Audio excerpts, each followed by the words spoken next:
আমার দয়ার নবী মায়ার নবী সাল্লাল্লাহু তাআলা আলাইহি ওয়াসাল্লাম নিজের মা আমিনা রাদিয়াল্লাহু তাআলা আনহাকে ওই মাকামে আব্বাই বাবা শায়িত করে দিলা, দাফন করে দিলা। দাফন করে দেওয়ার পরে উম্মে আইমানের সঙ্গে উটের পৃষ্ঠে চাপিয়া মক্কার দিকে রওনা হয়ে গেল। মা বোনেরা, জীবনে শুরু হয়ে গেছে, একটু লক্ষ্য করে শোনেন। আমার নবীজি উম্মে আইমানের সঙ্গে মক্কার দিকে রওনা হয়ে গেল। এবার মক্কায় যখন পৌঁছে গেলে, মক্কায় পৌঁছে যাওয়ার পরে লক্ষ্য করে দেখছে যেন আমার আব্দুল মুত্তালিব রাদিয়াল্লাহু তাআলা আনহু উনি যেন কাবা ঘরে হিলান দিয়ে যেন ডুকরে ডুকরে কান্না করতে আছে। আমার দয়ার নবী মায়ের নবী সাল্লাল্লাহু তাআলা আলাইহি ওয়াসাল্লাম উটের পৃষ্ঠে থেকে লাফ মেরে জাম্প মেরে ছুটতে ছুটতে আব্দুল মুত্তালিবের বুকের মধ্যে ঢুকে গিয়া বলতেছে, দাদা গো, আজকে আমার মা ইহজগৎ ছেড়ে পরজগৎ গমন করেছে। আব্দুল মুত্তালিব রাদিয়াল্লাহু তাআলা আনহু আমার দয়ার নবী মায়ের নবী সাল্লাল্লাহু তাআলা আলাইহি ওয়াসাল্লামকে বলে, হে মুহাম্মদ,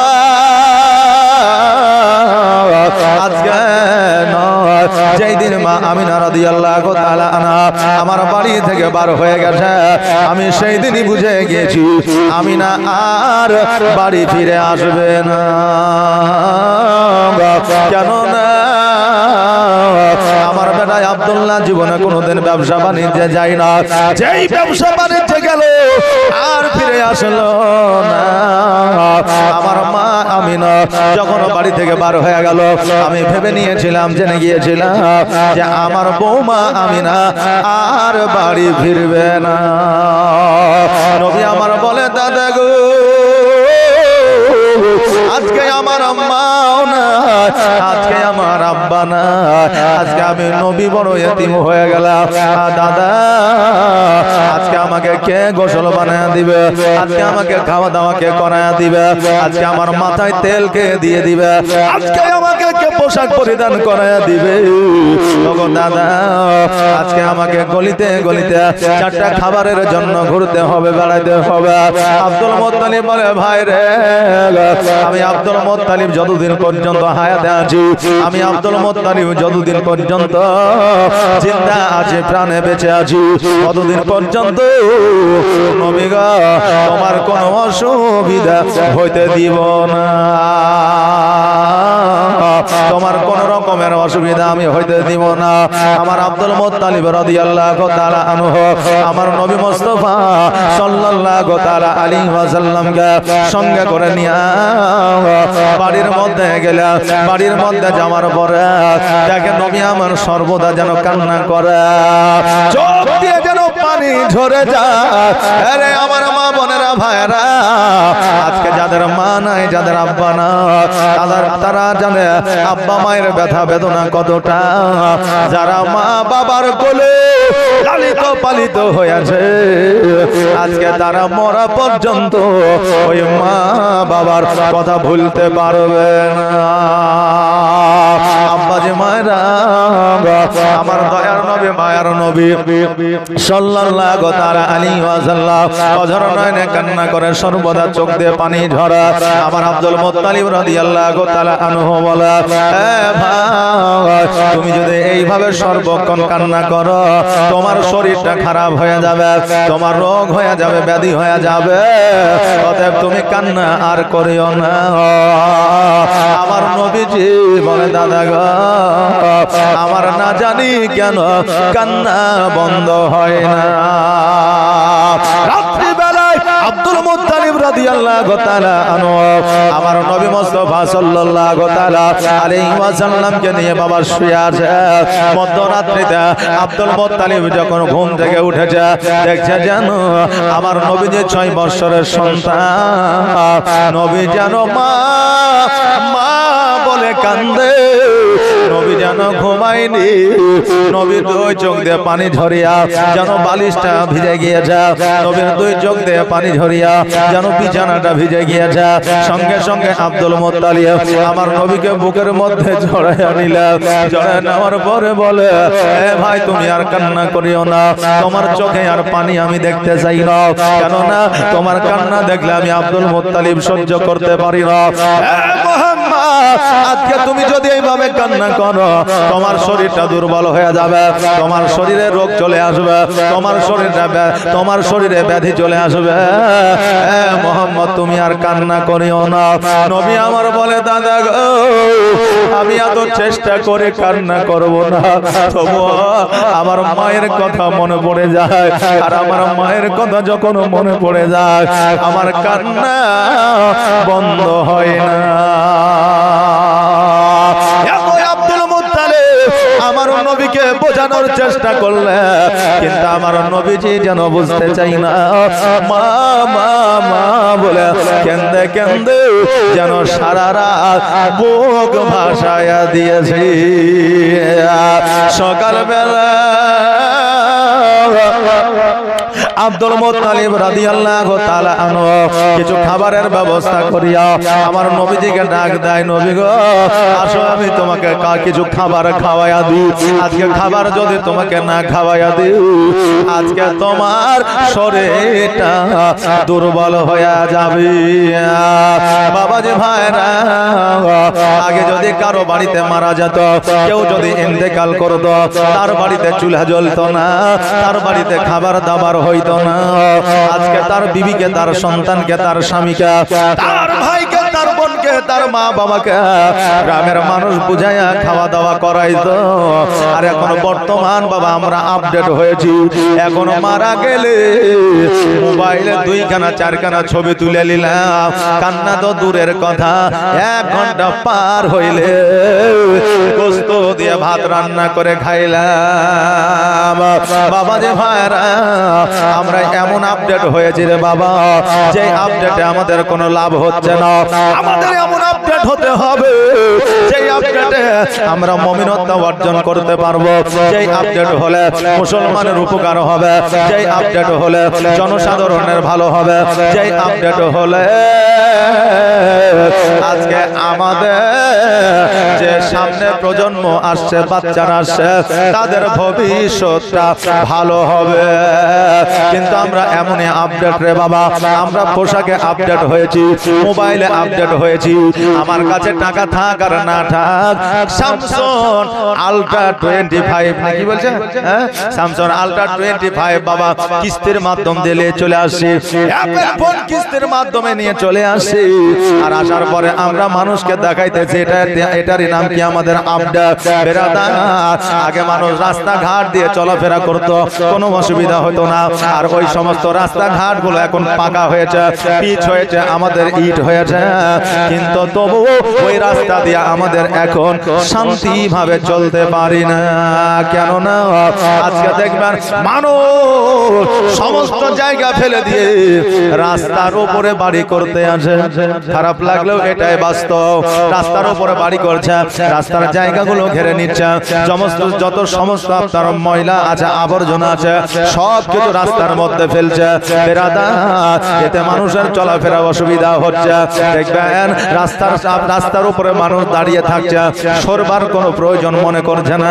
কিছু মানুষ দেখবে রাস্তার উপরে দাঁড়িয়ে থাকে, আর একটা বাইকওয়ালা যুবক এসে যখন ধাড়াক করে মেরে দেয়, বলবে ধর ওকে, বলে জোরে মেরেছে বাবার, এত জোরে চালাইছিল, কিন্তু ও যে রাস্তার উপরে দাঁড়িয়ে আছে এই চিন্তাটা করলো না। এমন লোক আছে বুঝলেন, বেফালতু লোক, রাস্তার উপরে দাঁড়িয়ে আছে, মোটর সাইকেলের 4 চাকায় হরেন দিচ্ছে, তো উস হচ্ছে না, মাজা করে বেঁকিয়ে দিয়েছে, যাও চলে চলে। আচ্ছা বলেন, মাজা বেঁকিয়ে দিলে গাড়ি চলে যাবে? যে এটা ওর ট্যালেন্ট, মাজা বেঁকিয়ে দিলে গাড়ি চলে যাবে। হ্যাঁ বাবাজি ভাইরা, এই শিক্ষাগুলো আমাদের ইসলামিক শিক্ষা নয়, শরীয়তের শিক্ষা নয়। আমার নবী মুস্তাফা সাল্লাল্লাহু তাআলা আলাইহি ওয়াসাল্লাম রাস্তা দিয়ে চলতে চলতে যখন যাইতেন, রাস্তার উপরে কাটাকোজ পাথর যদি পড়ে থাকতো, আমার নবীজি নিজ হাতে উঠায়া দূরে কোথাও ফেলে দিতেন, যাতে পথের পথিকের কোনো অসুবিধা না হয়। আর আজকে বর্তমানে আমাদের বাড়ির কাটা, জঙ্গলের কাটা আমরা রাস্তার মধ্যে ফেলে দিই। বলেন আমরা এইরকম আপডেট কি চেয়েছিলাম? এরকম আপডেট চেয়েছি না। আমরা যে আপডেট হয়েছে ওই আপডেটে আমাদের কোনো কাজ হয়নি রে বাবা। এই জন্য আজকে আমাদের বাড়িতে, আপনার বাড়িতে যদি কেউ মারা যায়, শোক পালন করতে বলা হয়েছে। বাবারা, শোক পালন করতে বলা হয়েছে। বিবিকে বলা হয়েছে, আর আপনার সন্তান সন্তানীকে বলা হয়েছে। কিন্তু কেউ যদি পরিবারে এখন বর্তমানে মারা যাচ্ছে, 1 ঘন্টা 2 ঘন্টা পার হলে ভুলে যাচ্ছে, 2 দিন 3 দিন পর পার হয়ে গেলে 6টা 7টা গরু কাটিয়া খানা দিয়া বাবা 10টা মৌলবি ডাকিয়া আনন্দ ফুর্তি করছে। বাবা, আমরা আহলে সুন্নাত ওয়াল জামাতের মানুষ। আপনি জাহারত করবেন, 40 করবেন, এটা হলো জায়েজ। আপনার কোনো রকমের অসুবিধা নাই। দুয়ার মাহফিল করবে, কিন্তু এই দুয়ার মাহফিল যারা দুয়ায় শরীক হবে তাদেরকেই শুধু ডাকবেন, কারণ এটা দুয়ার মাহফিল, কোন নেতা মন্ত্রীর মাহফিল নয়। আমরা যখন 40 চাহারণ করি, যারা দোয়া করবে না তাদেরকে দাওয়াত দিয়ে দিই। যেগুলো দেখবেন বড় ধনী ব্যক্তি আছে, তাদের বাড়িতে চিঠি ছাপাইয়া যায়, বলি আমার বাড়িতে দুপুর বেলায় যে চারটি খায় আসবেন, আমার মা মারা গেছে, তার জন্য একটু খানার ব্যবস্থা করেছে। কিন্তু ওই হকটা ছিল একটা গরিবের, একটা গরিবকে বললে আসলো না। আর যেই বড় লোকগুলোকে বলে আসলো, তারা দুপুর বেলায় খেয়ে দাঁত খিলাল করে, গোস্তটা খুব ভালো হয়েছিল, আর একটু সিদ্ধ করলে মনে হয় আর একটু জমে যেত, মনে হচ্ছে বাবারে একবারে সে ফিশ খাইতে গেছে, বুঝলে। এবার এসে সারতে হাতটা ধুইয়া ও কালিয়াচক বাজারে রাত 11 পর্যন্ত আড্ডা মারছে, হয় ক্যারাম খেলছে, না হয় তাস খেলছে, আর না হয় বাজারে আপনার কোন রকম ভাবে ব্যবসায় যুক্ত হয়ে গেছে বেরাদার। আর দুয়ায় শামিল হলো না। আসলে খাবার উদ্দেশ্যটা কি? উপহার নেওয়া, মাইন নেওয়া, না কিছু নেওয়া? দুয়া, তার উদ্দেশ্য দুয়া। তুমি খেয়ে নিলা, দুয়ায় হাজির হলে না, তোমার খাওয়াটা প্রযোজ্য হবে না, কারণ উদ্দেশ্য দুয়ার। এই জন্য তোমাকে ওই দুয়াতে হাজির হতে হবে। হে বেরাদার, আমরা ওই সমস্ত রীতিনীতিগুলো ভুলে গেছি। আসেন বাবা, জীবনে শুধু শোনাই নয়, আজকে ওই জীবনী থেকে আমাদের জ্ঞান নিতে হবে। অনেক বক্তা আছে বাবা শুধু জীবনী অনার্গল করে যায়, কিন্তু আমি যে বক্তব্য রাখি এর মধ্যে কিছু প্র্যাকটিক্যালি কথাবার্তা রাখি। আপনাদের হয়তো অনেকেরই পছন্দ হইতেও পারে, আবার না হইতেও পারে, যে জীবনীর মধ্যে আবার কি ঢুকিয়ে দিচ্ছে, কারণ এগুলোর বাবা প্রয়োজন আছে। আমার মত বাবাজি ভাইরা, আমার আব্দুল মুত্তালিব রাদিয়াল্লাহু তাআলা আনহু আমার নবীজিকে ডাক দেয়া বললেন, ও মুহাম্মদ, আসো আসো, তোমার জন্য কিছু খাবারের ব্যবস্থা করেছি, তুমি কিছু খাবার খেয়ে না। আমার নবী মুস্তাফা সাল্লাল্লাহু তাআলা আলাইহি ওয়াসাল্লাম ঘর থেকে যখন বাহির হয়েছে, আমার নবীজি চাট করে চোখ দুটো বন্ধ করে নিয়েছে। আর চোখ দুটো বন্ধ করে নেওয়ার পরে আব্দুল মুত্তালিব রাদিয়াল্লাহু তাআলা আনহুকে আমার নবীজি বলতেছে, দাদা গো, আমি চোখটা বন্ধ করে নিয়েছি, এর কারণ হইল আমি চোখে দেখতে পাইতেছি না। জোরে বলেন সুবহানাল্লাহ। ওগো দাদা, চারিদিক যেন অন্ধকার অন্ধকার, আমি চোখে যেন কিছু দেখতে পাই না, আমার চোখের জ্যোতি যেন হারায় গেছে। আমার আব্দুল মুত্তালিব রাদিয়াল্লাহু তাআলা আনহু বলে, ও মুহাম্মদ, ও আমার ভাই, আজকে তোমাকে কত বারণ করলাম, কত নিষেধ করলাম, তুমি কান্না করিও না, তোমার শরীরটা খারাপ হয়ে যাবে, তোমার রোগ বালা হয়ে যাবে, অতএব তুমি কান্না করিও না। আজকে তুমি এত কান্না করেছ, চোখের পানি শুকায়া গিয়েছে, তোমার মস্তিষ্ক দুর্বল হয়ে গেছে, আজকে তোমার নার্ভগুলো দুর্বল হয়ে গেছে, এই জন্য তোমার চোখের জ্যোতি হারিয়ে গিয়েছে। জোরে বলে সুবহানাল্লাহ। আব্দুল মুত্তালিব রাদিয়াল্লাহু তাআলা আনহু চিন্তা করে, আল্লাহ গো, আজকে যার মা নাই, যার আব্বা নাই, আজকে সেই ছেলেটা যদি বন্ধ হয়ে যায়, চোখের জ্যোতি যদি হারায়া দেয়, এমনি তো আব্বা নাই মা নাই, কার দরওয়াজায় যাবে, কার গলিতে যাবে? আর অন্ধ যদি হয়ে যায়, তার কষ্টের সীমা থাকবে না। এই বলে আব্দুল মুত্তালিব রাদিয়াল্লাহু তাআলা আনহু চিন্তা করা কার কাছে নিয়ে যাওয়া হয়, কোন ডাক্তারের কাছে নিয়ে গেলে ভালো হবে, কোন হাকিমের কাছে নিয়ে গেলে ভালো হবে। আমার নবী মুস্তাফা সাল্লাল্লাহু তাআলা আলাইহি ওয়াসাল্লামকে কোন হাকিমের কাছে নিয়ে গেলে ভালো হবে এই চিন্তা করতে আছে। হঠাৎ করে আব্দুল মুত্তালিব চিন্তা করলেন, আল্লাহ গো, একজন হাকিম আছে, একজন ওঝা আছে, যার কাছে নিয়ে গিয়ে একবার পরামর্শ নিয়ে আসি। আমার নবী মুস্তাফা সাল্লাল্লাহু তাআলা আলাইহি ওয়াসাল্লামকে নিয়ে গেলেন। নিয়ে যাওয়ার পরে ওই হাকিমের কাছে যেন আমার নবীজিকে বসাইলেন। আর বসানোর পরে ওই হাকিমকে বলতেছে, শোনো গো, আজকে এই বাচ্চাটির চোখের জ্যোতি হারিয়ে গিয়েছে, চোখে দেখতে পায় না, মায়ের জন্য এত কান্না করেছে, আজকে চোখের পানি শুকিয়ে গেছে, নারগুলো দুর্বল হয়ে গেছে, মস্তিষ্ক দুর্বল হয়ে গেছে, এই জন্য চোখে দেখতে পাই না। এর জন্য কিছু ট্রিটমেন্ট আছে কিনা, এর জন্য কোনো ওষুধ কোনো দাওয়া আছে কিনা। ওই পুরোহিত বলতেছে, ওই হাকিম বলতেছে, ওই ওঝা বলতেছে, এই আব্দুল মুত্তালিব এত সুন্দর, এত নূরানিময় চেহারাওয়ালা সন্তান মক্কা নগরে এর আগে কখনো কোনোদিন দেখি না। এই বাচ্চাটার নাম কি একবার বলো। বলে এই বাচ্চাটির নাম হলো মুহাম্মদ। আর যেমনই বলেছে মুহাম্মদ, ওই ওঝা যেন চমকে উঠেছে। বলে এই বাচ্চাটির নাম কি মুহাম্মদ? বলে হ্যাঁ। বলে এর বাবার নাম কি আব্দুল্লাহ? বলে হ্যাঁ। বলে এর মায়ের নাম কি আমিনা? বলে হ্যাঁ। আব্দুল মুত্তালিবকে বলে, আব্দুল মুত্তালিব, এই বাচ্চাকে এই জায়গা আর বেশিক্ষণ রাখিও না, কারণ মক্কা নগরে এই বাচ্চার এত দুশমন আছে, যে কোনো মুহূর্তে একে কতল করে দিতে পারে, যে কোনো মুহূর্তে একে শহীদ করে দিতে পারে।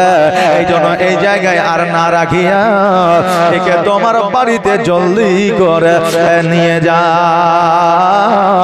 আব্দুল মুত্তালিব বলল, কেন? বলে এই বাচ্চাটির নাম হলো মুহাম্মদ, আসমানি নাম হলো আহমদ, এর বাপের নাম আব্দুল্লাহ, মায়ের নাম আমিনা।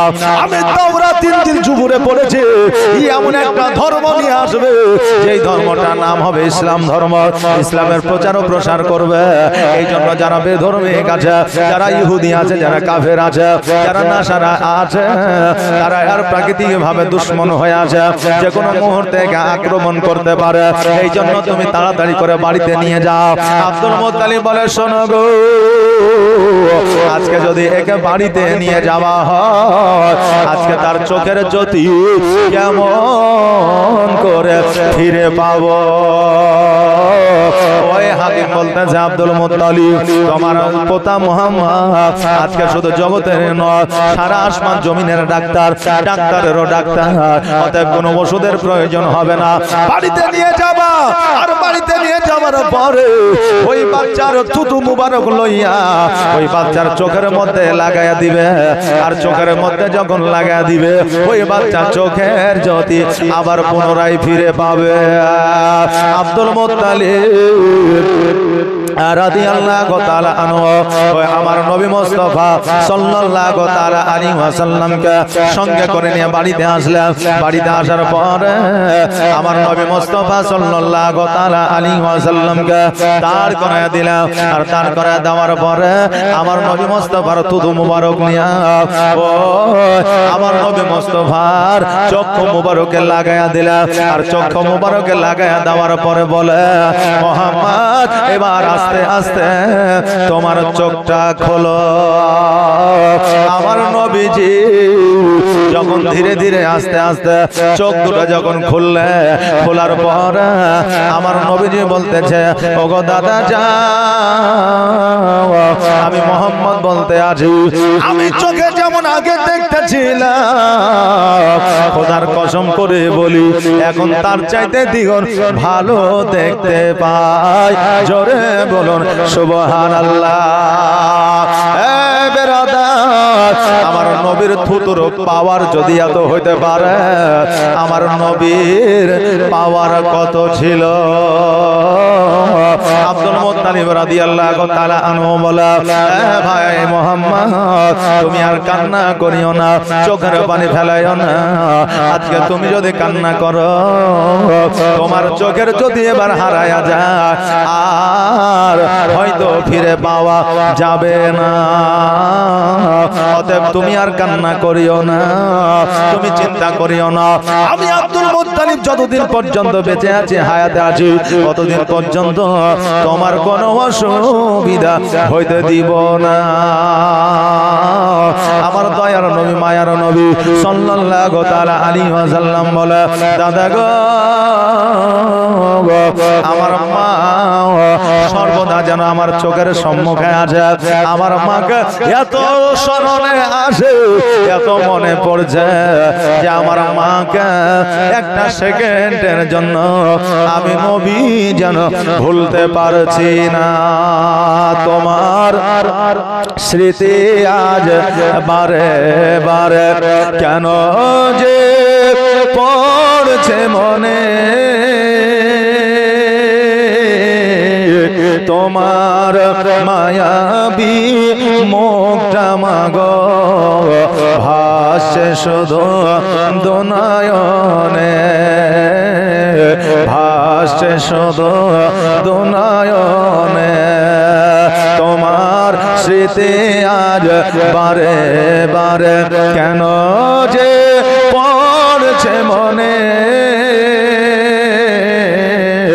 তোমার মায়াবী মুখটা মাগো ভাসছে শুধু দুনয়নে, ভাসছে শুধু দুনয়নে। মা ও মা, ফিরে কি আর আসবে না, দেখা কি আর হবে না। আদর সোহাগের ভালোবাসায় ভরিয়ে দিতে মাগো তুমি আমার। আজ তুমি কোথায় হারিয়ে গেলে, আজ তুমি কোথায় হারিয়ে গেলে, একবার কি আমায় পড়ে না মনে, তোমার স্মৃতি আজ বারে বারে কেন যে পড়ছে মনে, তোমার মায়াবী মুখটা মাগো ভাসছে শুধু দুনয়নে, ভাসছে শুধু দুনয়নে। মা ও মা, ফিরে কি আর আসবে না, দেখা কি আর হবে না। আল্লাহুম্মা সাল্লি আলা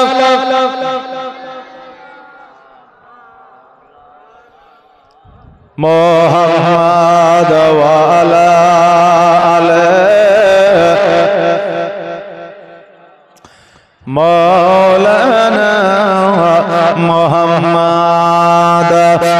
বাবাজি, ভাইরা আমার, মায়েরা আমার, দয়ার নবী, মায়ের নবী সাল্লাল্লাহু তাআলা আলাইহি ওয়াসাল্লাম পুনরায় চোখের যদি ফিরে পাইলা, আব্দুল মুত্তালিব যেই জায়গায় যায়, আমার নবী মুস্তাফা সাল্লাল্লাহু তাআলা আলাইহি ওয়াসাল্লাম আমার নবী যেন সেইটা আব্দুল মুত্তালিবের সঙ্গে যায়। কারণ আব্দুল মুত্তালিব যারা আমার নবী আপন বলতে কেউ ছিল না। এইভাবে বাবাজি ভাইরা 2 বছর আপনার অতিবাহিত হলো। আব্দুল মুত্তালিব অসুস্থ হইলা, বিছানাগত হয়ে গেল। আব্দুল মুত্তালিব রাদিয়াল্লাহু তাআলা আনহু তার সকল সন্তানকে ডাক দিল। সকল সন্তানকে ডাক দেওয়া দেওয়ার পরে এবার সন্তানদের বলল, ওরে আমার সন্তানেরা, আজকে তোমাদের সন্তান আদি আছে, তোমরা তার আব্বা মা জগতের মধ্যে আছো, কিন্তু আমার এই পোতা মোহাম্মদের আব্বাও নাই মাও না। আজকে আমি আব্দুল মুত্তালিব দেখাশোনা করতাম, কিন্তু আমি আব্দুল মুত্তালিব আর জগতের মধ্যে বেশি দিন থাকবো না, জগতের মধ্যে আমি আর বেশিক্ষণ রইব না।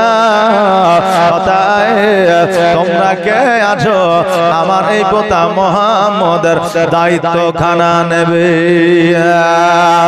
আব্দুল মুত্তালিবের সন্তানাদিরা বলল, আব্বা গো, আজকে আমরা সকলে আমার ভাতিজা মোহাম্মদকে আমরা চাই, কিন্তু আমরা ভাই ভাই মোহাম্মদকে নিয়ে ঝগড়া করতে চাই না, কারণ এমন একটা চাচা মোহাম্মদের না যেই চাচা মোহাম্মদকে ভালোবাসে না।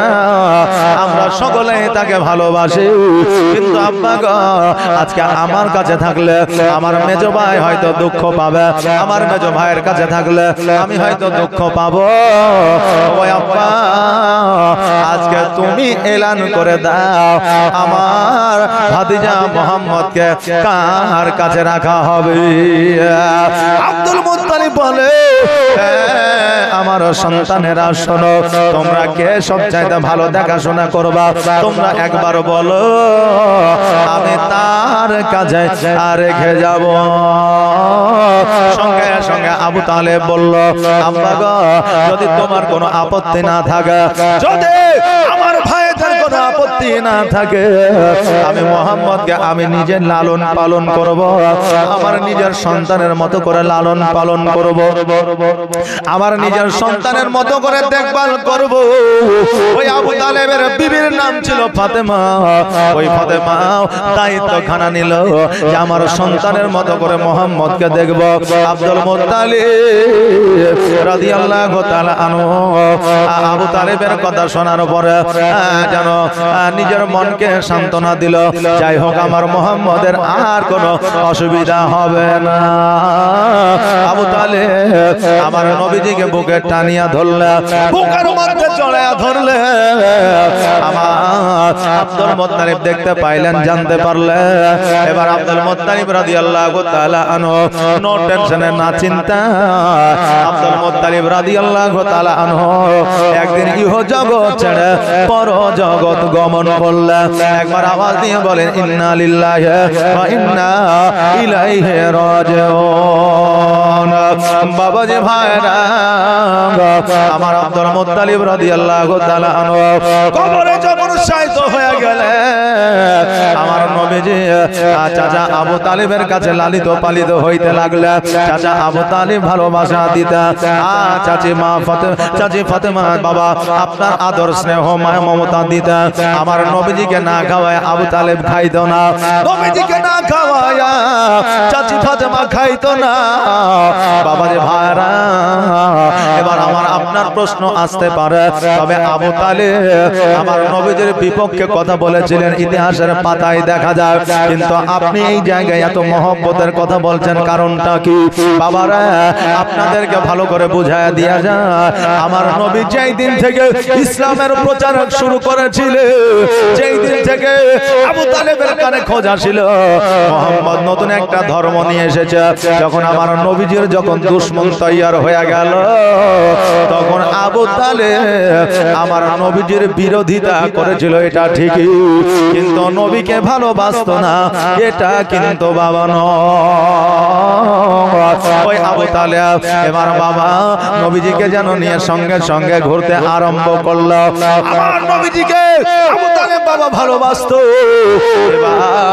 ওই আবু তালেবের মহব্বতে যেন আমার নবী পড়ে গিয়েছিল। দেখবেন বাচ্চা ছেলেকে যারা কোলে বেশি নেবে, দেখবেন তাদের কাছে বেশি বেশি করে যাবে, না যাবে না? একটা বাচ্চাকে যখন আপনি আদর স্নেহ মায়া মমতা দিবেন, দেখবেন ওই বাচ্চাটা আপনার কাছে বারে বারে ঘুরে আসবে। আর যদি ওই বাচ্চা আপনার কাছে আসে আর আপনি যদি চোখ দেখান, মুখ দেখান, লাঠি দেখান, দেখবেন ওই বাচ্চা আপনার কাছে আসা তো দূরের কথা, আপনার বাড়ির দরওয়াজার দিকে যাবে না, তাই না? দেখবেন রেলওয়ে স্টেশনে, তারপরে বাস স্ট্যান্ডে, বাজারে দেখবেন যদি কোনো ফকির আসে, তো ওই ফকিরকে যদি কোনোদিন 5 টাকা টাকা দিয়ে দেন, আপনাকে দেখলে আগে আপনার কাছেই যাবে, যে এই ব্যক্তি দেয়, এই বান্দাদের কাছে গেলেই 5 টাকা পাওয়া যাবে। তবে ফকির যেমনই হোক বাবা, আপনার কাছে যদি হাত ফেলায়, তো আপনার যদি সন্দেহ থাকে যে এই 5 টাকা নিয়ে গাঁজা খাবে, মদ খাবে বা ইত্যাদি ইত্যাদি আপনার চিন্তাধারা যদি থাকে, তবু আপনি 5টা টাকা না পারলে 1টা টাকা দিয়ে দিন। কারণ আপনি চিন্তা করেছেন হয়তো মদ গাঁজা খাবে, কিন্তু সে যদি না খায় তাহলে আপনি গুনাহগার হবেন। আপনি দিয়ে দিবেন, ও যদি মদ গাঁজা খায় আপনি গুনাহগার হবেন না, কারণ আপনি ভালো নিয়তে দিয়েছেন। কথা বুঝলেন না? আপনি ভালো নিয়তে দিয়েছেন, এই জন্য কাউকে ফিরাইয়া দিবেন না।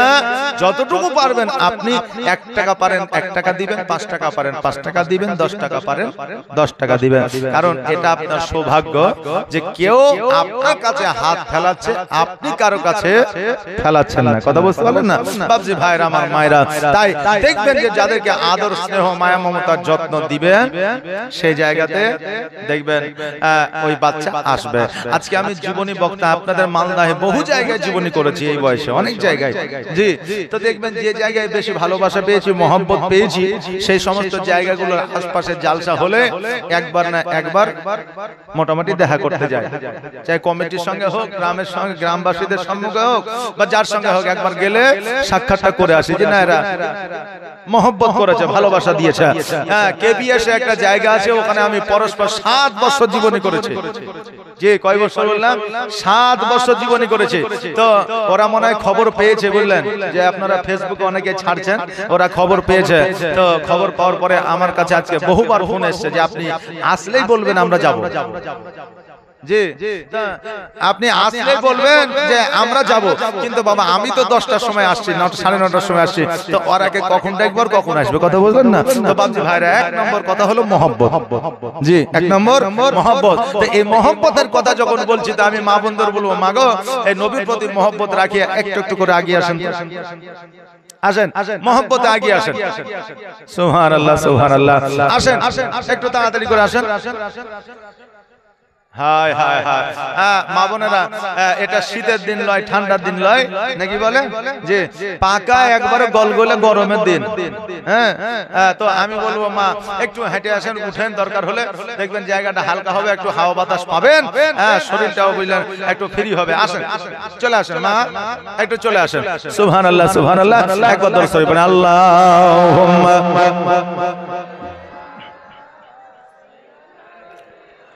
মৌলানা মুহাম্মদ ওয়ালা মৌলানা মুহাম্মদ আল্লাহুম্মা সাল্লি মৌলানা মুহাম্মদ ওয়ালা আলা সাইয়্যিদিনা মুহাম্মদ। এই দেখে মা বোনেরা শুধু সামনের দিকে একটু আগে এসেছে, পেছন আপনার পেছনে কেউ একটু আগায়নি, একটু হিলা লড়াও করেনি। জি, শুনেছি যে মা বোনেরা একটু হিল ছুটা হয়, জি, কিন্তু প্রকাশ্যে দেখতে পাওয়া যাচ্ছে নাকি? জি, না এমনি আমার মায়েরা ভালো, যে একটু হয়তো হিংসা করলে একটু ননদের সাথে করে, তাই বলে আপনার আমার সাথে করবে না বা অন্য কারোর সাথে করবে না। যে এদের ননদে আর ভাবিতে যে কি দুশ্মনী আছে, আল্লাহ মালিক জানার, ওরাই জানে, বুঝলেন? হ্যাঁ, আর আজকাল বুঝলেন এই সিরিয়ালেও বুঝলেন এই ননদ আর এই দেখেন ভাবিতে সারা দিন আপনার সিরিয়াল করছে। আমার মা বোনেরা দেখা আইলছে না, কথা বললেন না? সুবহানাল্লাহ, জাযাকাল্লাহ, মাশাআল্লাহ, বারাকাল্লাহ। এই মা বোনেরা একটু এগিয়ে আসেন, তো চলে আসেন, আমার কথাটা শুনেন, আসেন, আল্লাহ আপনার ভালো করবে, আল্লাহ আপনার বালা মুসিবত দূর করবে। সুবহানাল্লাহ। এই দেখেন উঠে আগিয়ে আসতে বলে রাগ করে পালিয়েছে নাকি? সুবহানাল্লাহ। মা বোনেরা পালায় না, আসেন একটু আগে আগে চলে আসেন। সুবহানাল্লাহ।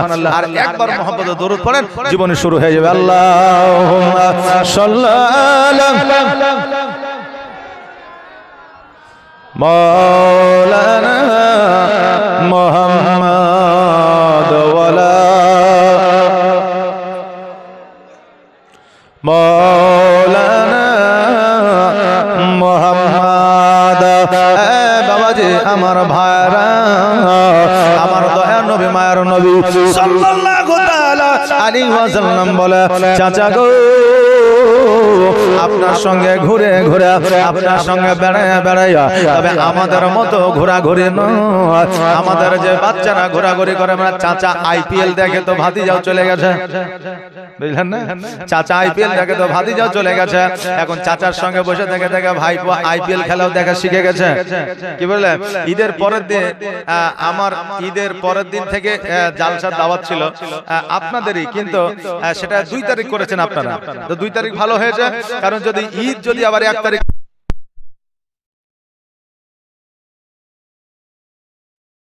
মুসল্লি পাওয়া যাবে না। যে একজন চুল কাটতে গেছে, তো মোটরসাইকেল সামনে রেখে দড়ি বাইন্ধা চুল কাটছে, আর এদিকে তাকাচ্ছে, আর চুল কাটিয়ে চলে এসেছে, তো মাথাটা তো ঘুরাইতে হবে। এবার যেমনই মাথাটা ঘুরাইছে, ঘুরিয়ে দেখছো মোটরসাইকেল আর নাই, গায়েব হয়ে যায়। তা আমাদেরও ব্যাপার ওই রকম, যে অন্ধকার হইলে দেখবেন অনেকে যাওয়ার চেষ্টা করে, যে হয়তো একটু যাই বাজার দিক থেকে ঘুরে আসে, নাহলে একটা বিড়ি দেখাই আসে। কথা বললেন? সুবহানাল্লাহ, মাশাআল্লাহ, জাযাকাল্লাহ। তো যাই হোক, অসুবিধা কিছু নাই। কারেন্ট না থাকলে কমিটির ছেলেরা এদিকে জেনারেটরের ব্যবস্থা করে রেখেছে। কমিটির ছেলেরা আপনার যে বলা, মানে ভাষা, যে আচার আচরণ খুব ভালো, মাশাআল্লাহ। আমি তো আজকে 4 দিন ধরে চলছি বেরাদার, তো সুবহানাল্লাহ, মাশাআল্লাহ। এদেরকে যেন আরো তারাক্কি দেয়, সকলে বলেন আমিন। একটা আওয়াজ দিয়ে বলেন না আমিন। জাযাকাল্লাহ, মাশাআল্লাহ, বারাকাল্লাহ, সুবহানাল্লাহ। এ বাবা যে ভাইরা আমার, মায়েরা একবার শুনেন, একবার কান দিয়া, বারবার যদি ডিস্টার্ব হয়ে যায় তাহলে অসুবিধা হয়ে যায়। বেরাদার, আপনাদের এখানে 2 তারিখ থেকে আপনার জীবনে লা হয়েছে, যদি 1 তারিখ ঈদ হয়ে যায় তো তাহলে গন্ডগোল হইতো না। এই জন্য 2 তারিখ থেকে এটা ঠিকই আছে। পরবর্তী জালসার ডেট গুলো উলট পালট হয়ে যায়। তো এবার বুঝলেন, 31 তারিখে ঈদ হইলো, আর 1 তারিখে রাত্রি বেলায় একটু মিসেসকে নিয়ে একটু ঘোরাঘুরি করে আসলাম। মানে আমাদের ঘোরাঘুরি তো আর ওই বহরমপুর আর আপনার বড় বড় শহরে নয়। বিবিকে বললাম, চলো ঈদের দিন তো ঘোরা হয়নি, তো এক কাজ করো, চলো রেস্টুরেন্টে যে তোমার যেটা পছন্দ হবে সেটা খাইবে। মানে মাঝে মধ্যে বিবিকে নিয়ে ঘোরা হয়েছে সুন্নাত, তাই বলে বেপরদা হয়ে লয়। কথা বললেন না? নিয়ে গেলাম, খাওয়া দাওয়া করে রাত্রি 10টার সময় আসলাম, বাড়ি ঢুকলাম। বাড়ি থেকে আমাদের মোড়ের বাইরে আসলাম, 5খানা বাচ্চা ছেলে, কারো 10 বছর, কারো 12 বছর বয়স, বসে চা খাইছে আর টিভি দেখছে। টিভিতে আবার খেলা চলছে, আজকাল তো চায়ের দোকানে টিভি, বুঝলেন না? তা আমি গিয়েছিলাম, যাই হোক, গুল আনার জন্য। আমি আবার গুল মাজন করি। তো আমি বলছি, আরে তোরা কি করছিস এখানে? তো বলছে, কেন? খেলা দেখছি। তো তোরা খেলার কিছু বুঝিস? তো বলছে, সবই বুঝি, সবই বুঝি দেবে। আজ পর্যন্ত আমাদের মতো দেখবেন নিউ জেনারেশনের অনেক শিক্ষিত ছেলে আছে, যে খেলা তো দূরের কথা, বলই জানে না যে কেমন করে চালাইতে হয়। কথা বললেন না? তো বাচ্চা 11-12 বছরের ছেলেরা আপনার খেলা দেখতে শিখে নিচ্ছে। এগুলো নিউ জেনারেশনের যে বাচ্চাগুলো আছে তাদের দোষ নয়, যারা যুবক আছে তাদের দোষ। কারণ তারা দেখছে, তাদেরকে সহযোগিতা করছে, তাদেরকে সাহস দিচ্ছে, তাই তারা দেখা শিখছে। কিন্তু মা বাপজিদের বলবো, বাচ্চাদের হুঁশিয়ারি করেন, সাবধান করেন, কারণ এমন একটা সময় আসবে যে এই আইপিএল এর মধ্যে ঢুকে গিয়ে যদি জুয়ার নেশা তার লেগে যায়, তাহলে তার জীবন বরবাদ হবে। তার হবে তো হবে, তার বিবিরও জীবন বরবাদ হয়ে যাবে, তার সন্তানেরও জীবন বরবাদ হয়ে যাবে, তার মা বাবারও জীবন বরবাদ হয়ে যাবে। এই জন্য সময় থাকতে তোমার সন্তানকে তুমি বাঁচাও। কথাকে বুঝতে পারলেন? সময় থাকতে তোমার সন্তানকে তুমি বাঁচাও। আজকে যাদেরকে বলছি, যারা আইপিএল খেলা দেখছো, যারা জুয়ায় টাকা রাখছো, বেরাদার, যদি জুয়া খেলে বড় লোক হওয়া যেত, জুয়া খেলে যদি ধনী হওয়া যেত, তাহলে আজকে মানুষ বড় বড় বিজনেস ছেড়ে দিয়ে টাকা নিয়ে আইপিএল এর আড্ডায় বসে থাকতো, নাকি বলেন? বসে থাকতো, কোটিপতি হয়ে যেত। এই জন্য ধ্বংস হয় না। যারা বড় লোক ধনী হওয়া, তারা হচ্ছে, তুমি ধনী হতে পারবে না।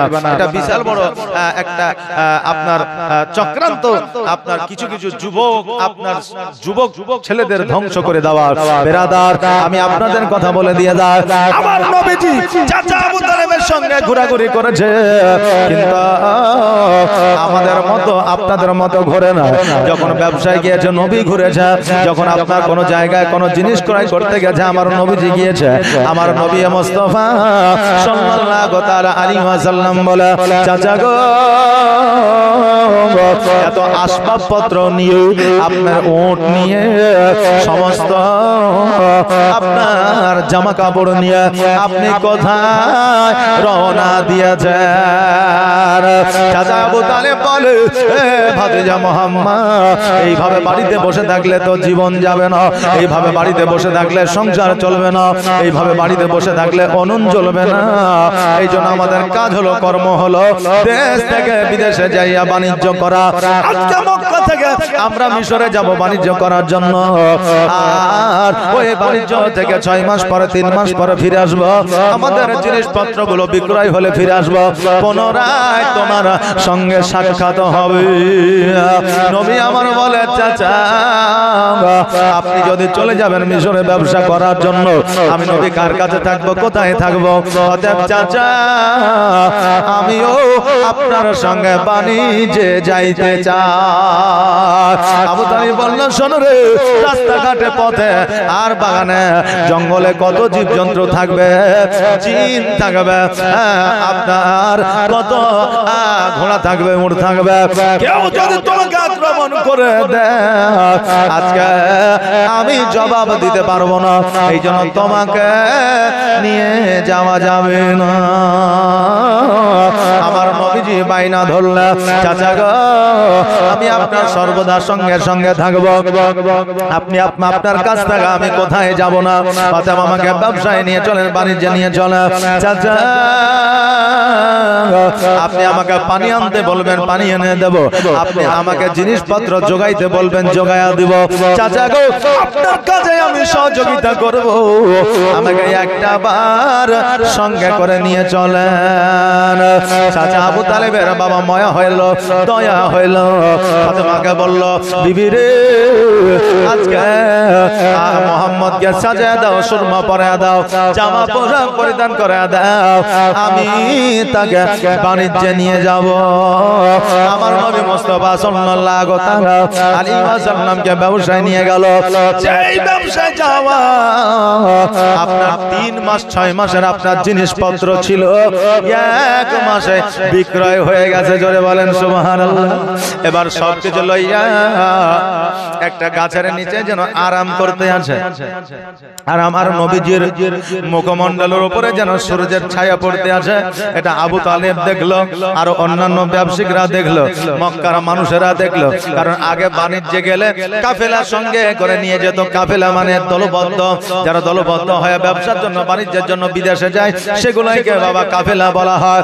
দলবদ্ধ হয়ে এক জায়গা থেকে অপর জায়গা যারা যায় তাদেরকে কাফেলা বলা হয়।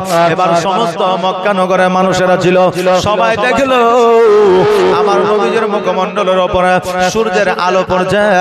আবার চট করে তাকায় দেখছে যেন ওই সূর্যের আলোটা যেন ছায়া হয়ে গেছে।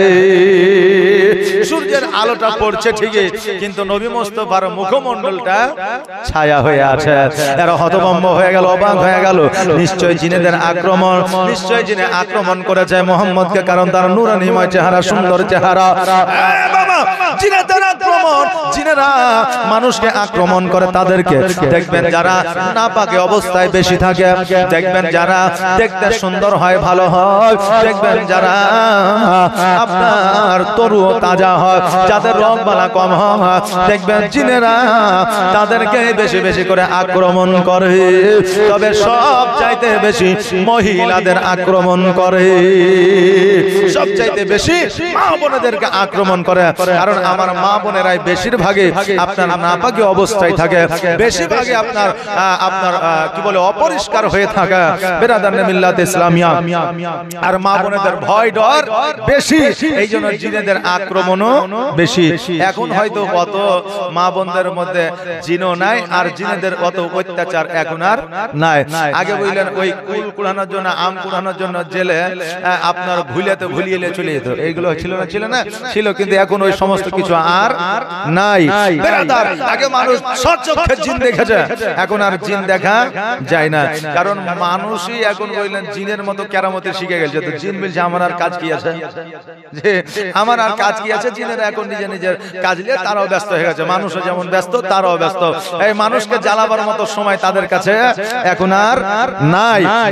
মিল্লাত ইসলামিয়া কথা হলো যে আবু তালেব মনে করলো নিশ্চয়ই আমার ভাতিজাকে তাহলে জিনে আক্রমণ করে ফেলেছে, এই জায়গায় তাকে রাখা যাবে না। সঙ্গে সঙ্গে আবু তালেব আমার নবী মুস্তাফা সাল্লাল্লাহু তাআলা আলাইহি ওয়াসাল্লামকে কোলে উঠা নিয়েছে। এবার কোলে উঠে নামার পরে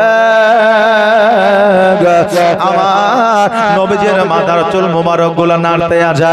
তখন পর্যন্ত আবু তালেব জানে না এলে হলো আখেরি পয়গম্বর মুহাম্মদ রাসূলুল্লাহ সাল্লাল্লাহু তাআলা আলাইহি ওয়াসাল্লাম।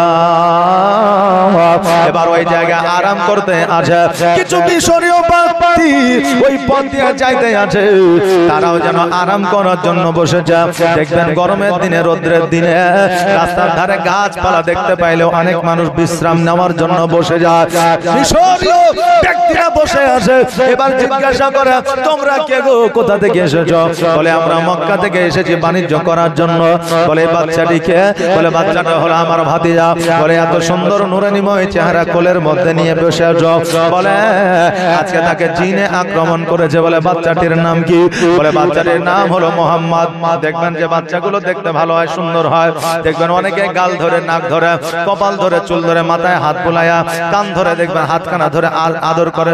আহার সোনামণি বলে বলে না বলে। এবার ওই আমার নবীজিকে আপনার আদর করতেছে আর বলতেছে বাচ্চাটির নাম কি? বলে মোহাম্মদ। বলে বাপের নাম কি? আব্দুল্লাহ। বলে হ্যাঁ। বলে মায়ের নাম কি? আমিনা। বলে হ্যাঁ। মিশরীয় ব্যক্তিগণ বলতেছে আবু তালেব আর দেরি করিও না। বলে কেন? বলে তাওরাত, ইনজিল, জুবুরে আমরা পড়েছি, অনেকে দেখেছে মোহাম্মদ নামে একজন বালক আসবে, ইসলামের প্রচার ও প্রসার করবে। আর আজকে অন্যান্য ধর্মের মানুষেরা ইসলামের মধ্যে দাখিল হয়ে যাবে। এই জন্য আজকে তারা সংগঠিত করেছে, আন্দোলন করেছে। আজকে তারা একত্রিত হয়েছে যে মোহাম্মদকে দেখতে পাইলে কতল করে দিতে হবে, যাতে ইসলামের প্রচার প্রসার না করতে পারে। এই জন্য বলি আর দেরি করিও না, জলদি করে তোমরা তোমাদের দেশে ফিরে যাও। আবু তালেব বলে তোমরা কি বলছো? এইগুলো তো ফালতু কথা। আমার ভাতিজার আব্বা নাই, মা নাই। আমার ভাতিজা এখনো পর্যন্ত ভালো মন্দ কিছু বোঝে না, আর তোমরা এই কথা কেন বলতে আছো? এবার ওর মধ্যে কিছু মানুষ আমার নবীজিকে আক্রমণ করার চেষ্টা করলো।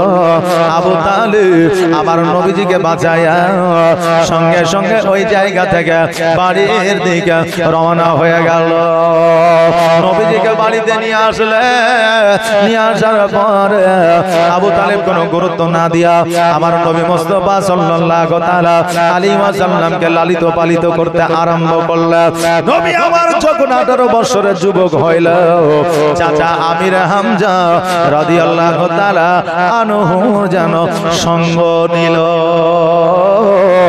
আমির হামজা আমার নবীজির চাচা ছিল।